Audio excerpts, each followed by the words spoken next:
Baik, terima kasih atas waktu dan kesempatan yang diberikan kepada saya.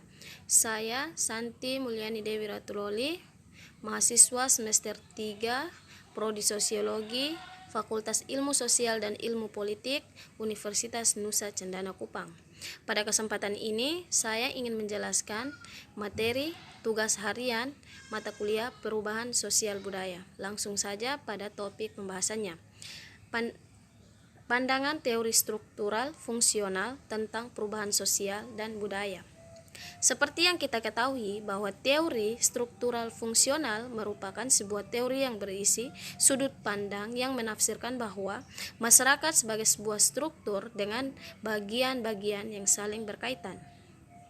Setiap manusia selama hidup pasti mengalami perubahan-perubahan, baik perubahan dapat berupa yang tidak menarik atau dalam arti kurang mencolok. Ada pula perubahan-perubahan yang pengaruhnya terbatas maupun yang sangat luas. Serta ada pula perubahan-perubahan yang lambat sekali. Akan tetapi ada juga yang berjalan dengan sangat cepat. Perubahan sosial dianggap fungsional apabila perubahan tersebut membawa dampak positif bagi masyarakat.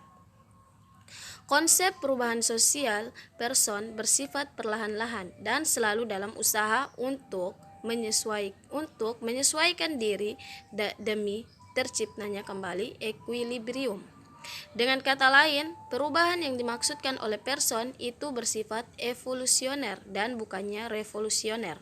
Perubahan yang dikehendaki atau yang direncanakan merupakan perubahan yang diperkirakan atau telah direncanakan terlebih dahulu oleh pihak-pihak yang hendak mengadakan perubahan di dalam masyarakat.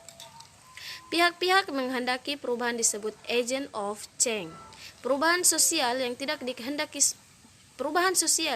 dikehendaki atau tidak direncanakan merupakan perubahan yang terjadi tanpa dikehendaki, berlangsung di luar jangkauan pengawasan masyarakat, dan dapat menyebabkan timbulnya akibat-akibat sosial yang tidak diharapkan masyarakat. Usaha untuk memproduksi sekaligus meningkatkan permintaan melibatkan nilai-nilai dalam masyarakat. Jika ada perubahan nilai dalam masyarakat, ia akan melahirkan perubahan dalam masyarakat industri. Ada kondisi-kondisi sosial primer yang menyebabkan terjadinya perubahan, misalnya kondisi-kondisi ekonomis, teknologis, geografis, atau biologis menyebabkan terjadinya perubahan-perubahan dalam aspek kehidupan sosial lainnya. Maka teori ini menekankan kepada keteraturan atau order dan mengabaikan konflik dan perubahan-perubahan dalam masyarakat. Konsep-konsep utamanya adalah fungsi, disfungsi, fungsi laten, fungsi manifest, dan keseimbangan atau equilibrium.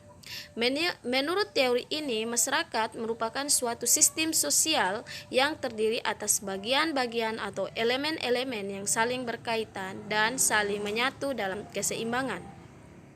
Perubahan yang terjadi pada satu bagian akan membawa perubahan pula terhadap bagian yang lain.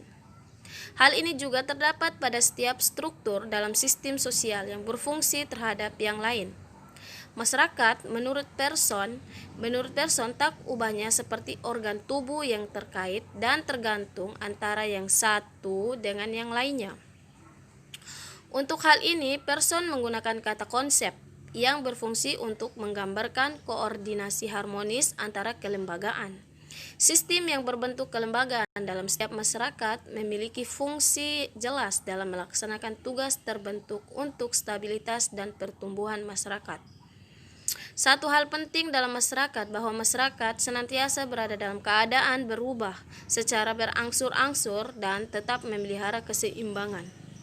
Dengan demikian, teori fungsionalisme struktural sering menggunakan konsep sistem dalam kacamata sosiologi merupakan organisasi dari keseluruhan bagian-bagian yang saling bergantung. Sistem sosial yang ada di masyarakat adalah struktur atau bagian yang saling berhubungan atau posisi yang saling dihubungkan oleh peranan timbal balik yang diharapkan oleh masyarakat luas, dan sistem tersebut selalu mengalami perubahan serta cenderung mengarah kepada keseimbangan.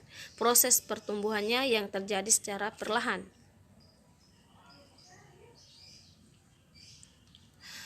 Para ahli sosiologi berpendapat bahwa kecenderungan terjadinya perubahan-perubahan sosial merupakan gejala wajar yang timbul dari pergaulan hidup manusia, di mana perubahan sosial yang terjadi karena ada perubahan dalam unsur-unsur yang mempertahankan keseimbangan masyarakat, seperti perubahan dalam unsur geografis, biologis, ekonomis, dan kebudayaan. Ada kondisi-kondisi primer yang menyebabkan terjadinya perubahan, misalnya kondisi-kondisi ekonomis, teknologis, geografis, atau biologis yang menyebabkan terjadinya perubahan-perubahan dalam aspek-aspek kehidupan sosial lainnya. Fungsi adalah akibat-akibat yang dapat diamati yang menuju adaptasi atau penyesuaian dalam suatu sistem. Penganut teori fungsionalisme struktural sering dituduh mengabaikan variabel konflik dan perubahan sosial dalam teori-teori mereka.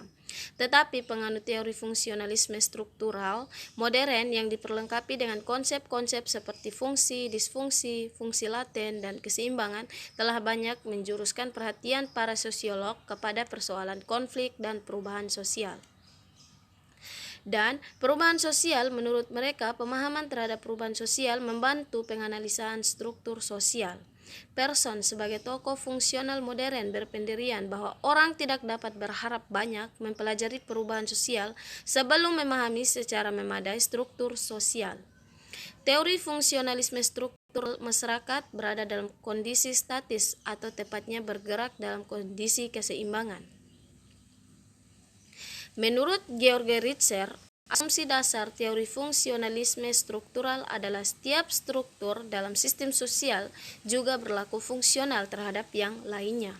Sebaliknya, kalau tidak fungsional, maka struktur itu tidak akan ada atau hilang dengan sendirinya. Teori ini cenderung melihat sumbangan satu sistem atau peristiwa terhadap sistem lain.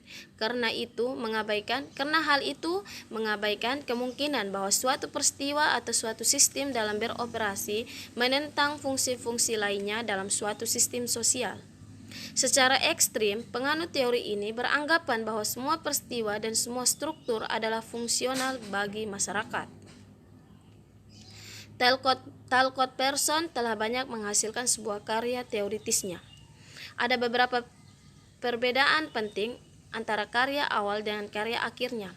Pada bagian ini, ia membahas karya akhirnya, yaitu teori fungsionalisme struktural. Talcott Person terkenal dengan 4 imperatif fungsional bagi sistem tindakan, yaitu skema agil, fungsi ada skema agil.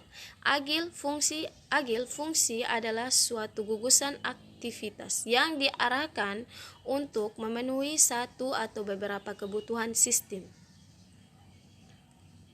Menggunakan definisi ini, Person percaya bahwa ada 4 imperatif fungsional yang diperlukan atau menjadi ciri seluruh sistem adaptasi atau adaptation goal.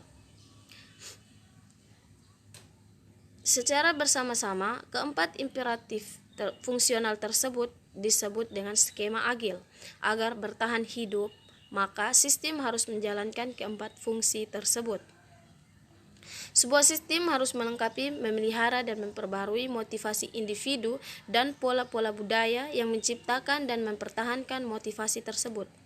Fungsi dan tujuan dari lembaga tidak berubah, sehingga ada peluang untuk menjaga kestabilan dalam sistem yang sedang berjalan. Integrasi diwawas secara konseptual memiliki 4 pengertian yang dapat dijelaskan dengan pendekatan tertentu, yakni integrasi normatif, persamaan nilai dan norma yang diacu oleh bagian-bagian tertentu dalam masyarakat. Integrasi normatif disebut juga kultur integration, yaitu suatu model integrasi yang mengandalkan kepada kehidupan normatif yang bersumber dari filosofi masyarakat. Apabila individu competition dan group integration berkembang, maka akan berkembang dengan meniadakan norma atau justru menciptakan nilai baru yang belum ada sebelumnya. Yang berikut, integrasi komunikasi. Hal ini terjadi apabila ada persamaan bahasa yang digunakan atau persamaan persepsi atau cara berpikir. Integrasi sosial. Integrasi sosial yang tinggi atau rendahnya integrasi sosial tergantung kepada kesediaan masing-masing orang yang berbeda. Sekian dari saya, terima kasih.